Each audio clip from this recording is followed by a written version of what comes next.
அப்பா இப்படி தெரிஞ்சா காலையில குளிச்சிருக்காதுண்ணே. நீங்க என்ன பண்றீங்க?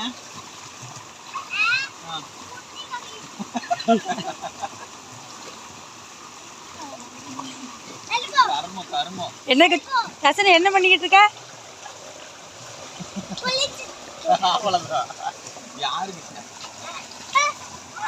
காதுல ஊத்தாங்க.